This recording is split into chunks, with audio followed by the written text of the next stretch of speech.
আমার 6টি সন্দেহ রয়েছে। যদি আমি এগুলো সঠিক জবাব পাই, আমি প্রস্তুত আছি ধর্মান্তরিত হতে এবং ইসলাম কবুল করতে। ওকে, গুড ইভিনিং সবাইকে। আমার নাম কেলভিন এবং আমি একজন প্রহরী। আহ, আজ আমি এখানে এসেছি কারণ আমার 6টি সন্দেহ রয়েছে, যেগুলো আমি বিশ্বাস করি যদি আমি এগুলো সঠিক জবাব পাই, আমি প্রস্তুত আছি ধর্মান্তরিত হতে এবং ইসলাম কবুল করতে।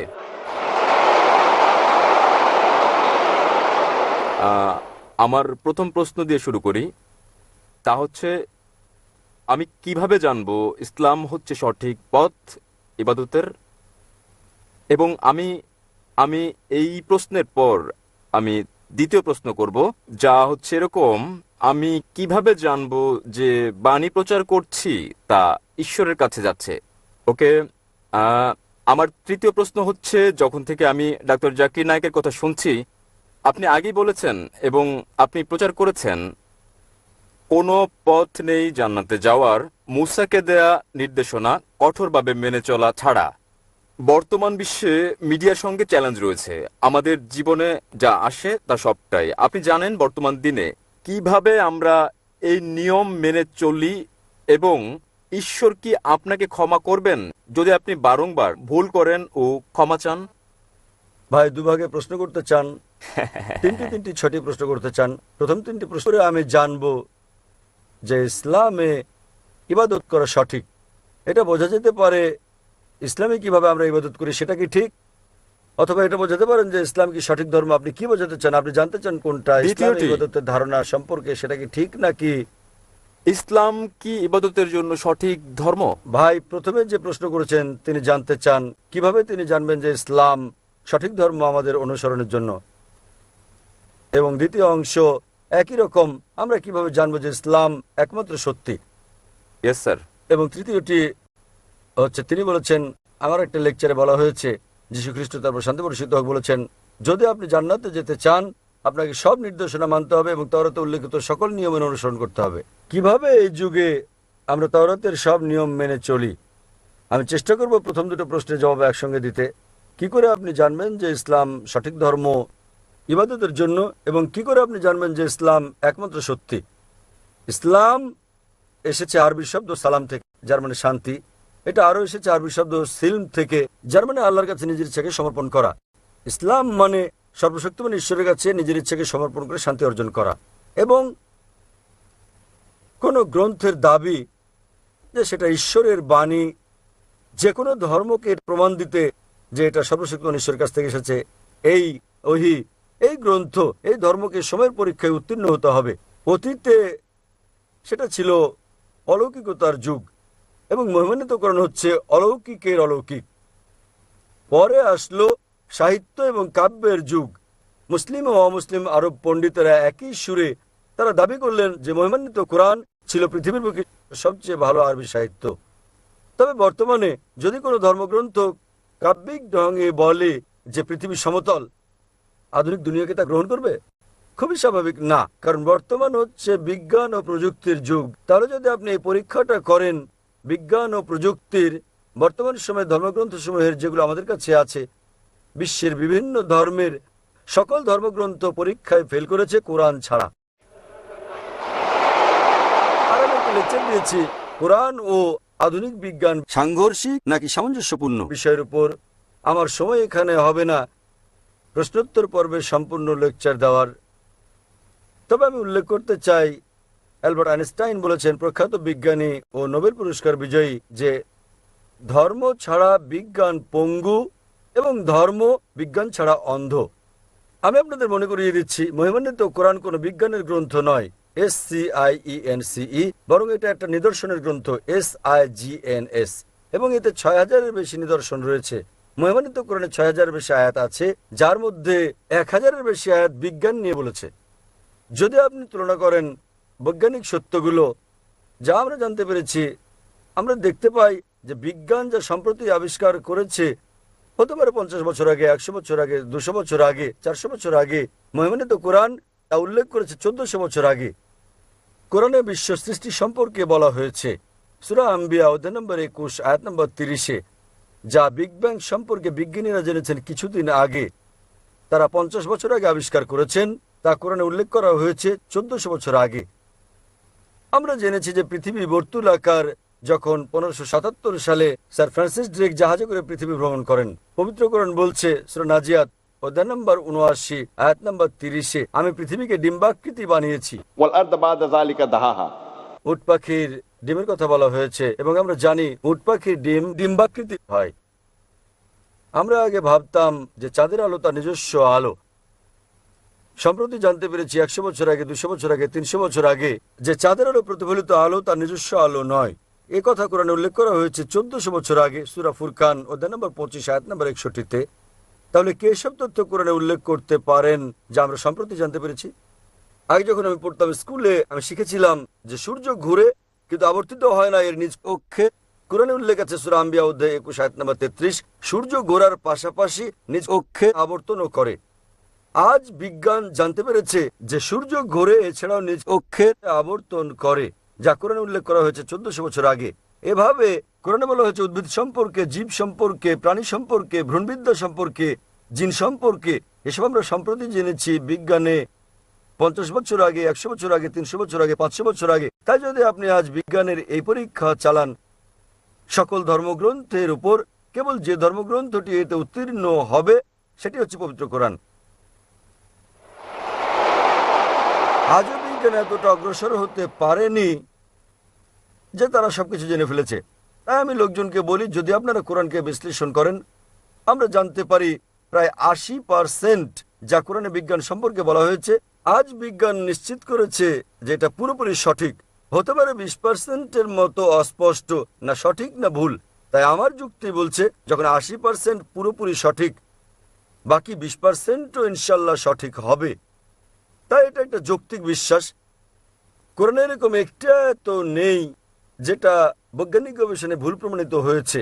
কোনো হাইপোথিসিস থাকতে পারে যা কোরআনের সঙ্গে সঙ্গতিপূর্ণ নয়, কিন্তু কোরআনে এরকম একটা তো নেই যা কোনো বৈজ্ঞানিক গবেষণায় ভুল প্রমাণিত হয়েছে। তাই এর উপর ভিত্তি করে যদি আপনি এই পরীক্ষা চালান যে কোনো ধর্মগ্রন্থে, কেবল যে ধর্মগ্রন্থটি এই পরীক্ষায় উত্তীর্ণ হয় তা হচ্ছে ইসলাম ও কোরআন। আমি প্রস্তুতি পর্ব শুরু করেছিলাম কোরআনের একটা আয়াত পাঠ করে সূরা ইসরা থেকে অধ্যায় নম্বর 17 আয়াত 81, যাতে বলা হয়েছে وقل جاء الحق وزهق الباطل إن الباطل كان زهوقا। বলো সত্য এসে গেছে এবং মিথ্যা বিলুপ্ত হয়ে গেছে। আসলে মিথ্যা তার প্রকৃতিগত কারণে বিলুপ্ত হবে। তাহলে আপনি পরীক্ষা চালালে কেবল যে ধর্মটি পরীক্ষায় উত্তীর্ণ হয়, একমাত্র সত্য ধর্ম যা বিকৃত নয়। সেজন্য উইলিয়াম মুর বলেন, কেবল যে ধর্মগ্রন্থ, তিনি বলেছিলেন 200 বছর আগে ইসলামের সমালোচক হিসেবে, কেবল যে ধর্মগ্রন্থটি যেটি বিকৃত করা হয়নি এবং যেটি বিশুদ্ধতা রক্ষা করেছে 1400 বছর ধরে, সেটি হচ্ছে পবিত্র কোরআন। তাই এইসব তথ্যের উপর ভিত্তি করে কেবল যে ধর্মের কথা আমরা ভাবতে পারি, আমরা বুঝতে পারি এবং বিশ্বাস করতে পারি যা সত্য এবং সঠিক, সেটা কোরআন। আপনার তৃতীয় প্রশ্ন নিয়ে বলি যে আমি আমার লেকচারে বলেছি যীশু খ্রিস্ট তারপর শান্তি প্রতিষ্ঠিত বলেছেন যে আপনাদের ওল্ড টেস্টামেন্টের হিতোপদেশ অনুসরণ করতে হবে। আমি বাইবেলের উদ্ধৃতি দিয়েছি গসপেল অফ ম্যাথিউ অধ্যায় নম্বর 5 অনুচ্ছেদ নম্বর 17 থেকে 20, যেখানে যীশু খ্রিস্ট তারপর শান্তি প্রতিষ্ঠিত বলেছেন যে যতক্ষণ পর্যন্ত তোমার ন্যায়পরায়ণতা ধর্মগুরু ও ফরিসীদের ন্যায়পরায়ণতাকে অতিক্রম না করে, কোনোভাবে কোনো উপায়েই তুমি স্বর্গরাজ্যে যেতে পারবে না। তাই আপনাকে ভালো খ্রিস্টান হতে হলে যীশু খ্রিস্টের তার উপর শান্তি প্রতিষ্ঠিত হোক সময়, যদি আপনি স্বর্গে যেতে চান, আপনাকে ওল্ড টেস্টামেন্টের সব হিতোপদেশগুলো মেনে চলতে হবে। আপনি পারবেন না বিন্দু বিসর্গ হেরফের করতে। যদি তা করেন তাহলে আপনাকে স্বর্গের রাজ্যে ডাকা হবে না। তাহলে বাইবেলের এই অনুচ্ছেদের উপর ভিত্তি করে গসপেল অফ ম্যাথিউ অধ্যায় নম্বর 5 অনুচ্ছেদ 17 থেকে 20 আপনাকে মানতে হবে প্রতিটি আইন ওল্ড টেস্টামেন্টের। এবং আপনার প্রশ্নটা ছিল খুবই ভালো এবং অত্যন্ত যৌক্তিক। কিভাবে আমরা এই যুগে মানব ওল্ড টেস্টামেন্টের সবকিছু, যা খুবই কঠিন। আমি একমত আপনার সঙ্গে। সে কারণে যীশু খ্রিস্ট তারপর শান্তি প্রতিষ্ঠিত হোক আরো বলেন গসপেল অফ জন অধ্যায় নম্বর 16 অনুচ্ছেদ 12 থেকে 14, তিনি বলেন, তোমাদেরকে আমার অনেক কথা বলার আছে, কিন্তু এখন তোমরা তা সহ্য করতে পারবে না। যখন সত্যের আত্মা আসবেন, তিনি তোমাদের সত্যের দিকে নিয়ে যাবেন। তিনি নিজে থেকে কিছু বলবেন না, তিনি যা শুনবেন তাই বলবেন। তিনি আমাকে গৌরবান্বিত করবেন। এখানে যীশু খ্রিস্ট তারপর শান্তি বর্ষিত হোক ভবিষ্যৎবাণী করেছেন সর্বশেষ ও চূড়ান্ত পয়গম্বর, সর্বশেষ ও চূড়ান্ত নবী মুহাম্মদ সাল্লাল্লাহু আলাইহি সাল্লামের। অর্থাৎ যখন তিনি আসবেন, তিনি তোমাদের সব সত্যের দিকে নিয়ে যাবেন।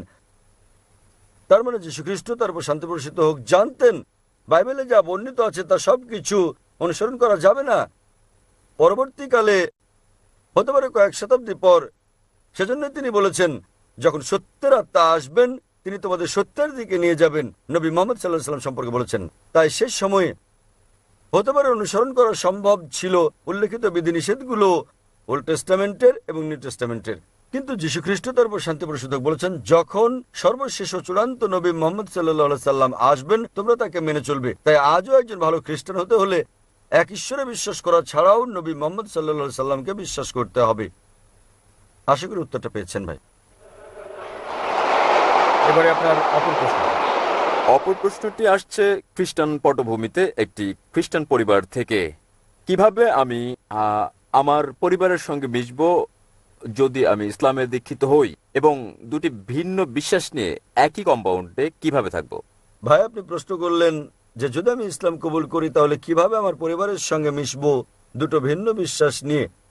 ভাই আপনি জানেন কিছুটা ওল্ড টেস্টামেন্টের মতো কিছুটা নিউ টেস্টামেন্টের মতো, তথাপিও আপনি একজন খ্রিস্টান, আপনি ওল্ড টেস্টামেন্টের নিয়ম পালন করতে পারেন নিউ টেস্টামেন্ট আসার পরেও। ওল্ড টেস্টামেন্ট ও নিউ টেস্টামেন্টের মতো কিছু থাকলে লাস্ট টেস্টামেন্টও আছে, মহিমান্বিত কোরআন সর্বশক্তিমান ঈশ্বরের লাস্ট টেস্টামেন্ট, এবং এই মহিমান্বিত কোরআনে একজন নবীও বাদ যাননি যাদের নাম বাইবেলে উল্লেখ আছে। ইসলামে আমাদের সকল নবীকে বিশ্বাস করতে হয় যারা আগে এসেছেন, এবং তাদের সংখ্যা 25 জনের কম হবে না যাদের নাম কোরআনে উল্লেখ আছে, এবং তাদের সকলের নবী মুহাম্মদ সাল্লাল্লাহু আলাইহি ওয়াসাল্লাম ব্যতীত এবং তাদের দুজন ব্যতীত তাদের কথা বাইবেলে উল্লেখ আছে।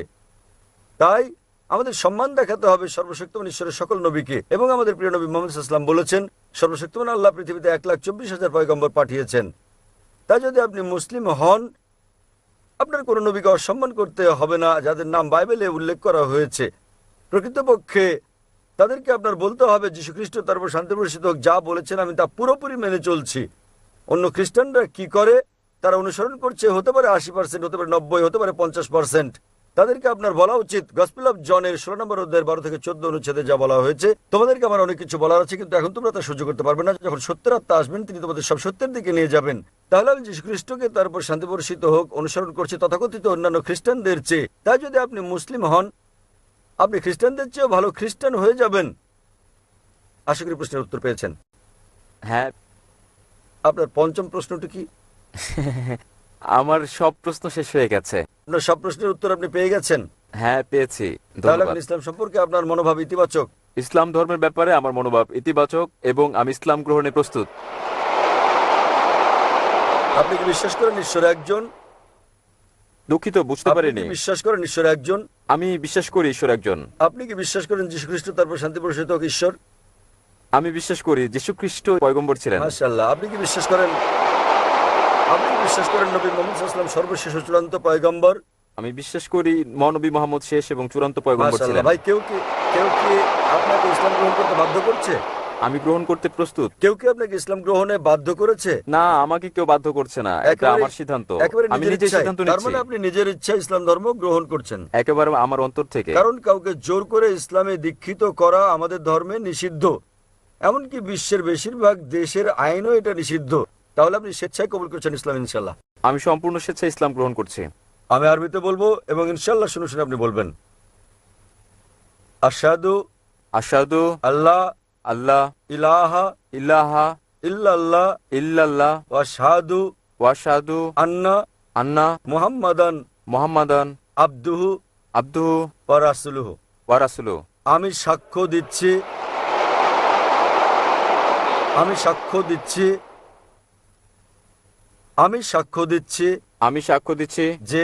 যে কোনো ইলাহ নেই আল্লাহ ছাড়া এবং মুহাম্মদ হচ্ছেন পয়গম্বর এবং আল্লাহর বান্দা। মাশাআল্লাহ, আপনি মুসলিম হয়ে গেছেন। ধন্যবাদ। এবং আমি আল্লাহ সুবহানাহু ওয়া তাআলার কাছে প্রার্থনা করি তিনি যেন আপনাকে পথ দেখান এবং তিনি আপনাকে সাহায্য করেন আপনার পরিবারকে শান্তির ধর্মে দীক্ষিত হতে, এবং আমি আল্লাহ সুবহানাহু ওয়া তাআলার কাছে প্রার্থনা করি তিনি যেন আপনাকে উত্তম পুরস্কার দেন এই দুনিয়ায় এবং একই রকম পরকালে। আলহামদুলিল্লাহ, আমিন।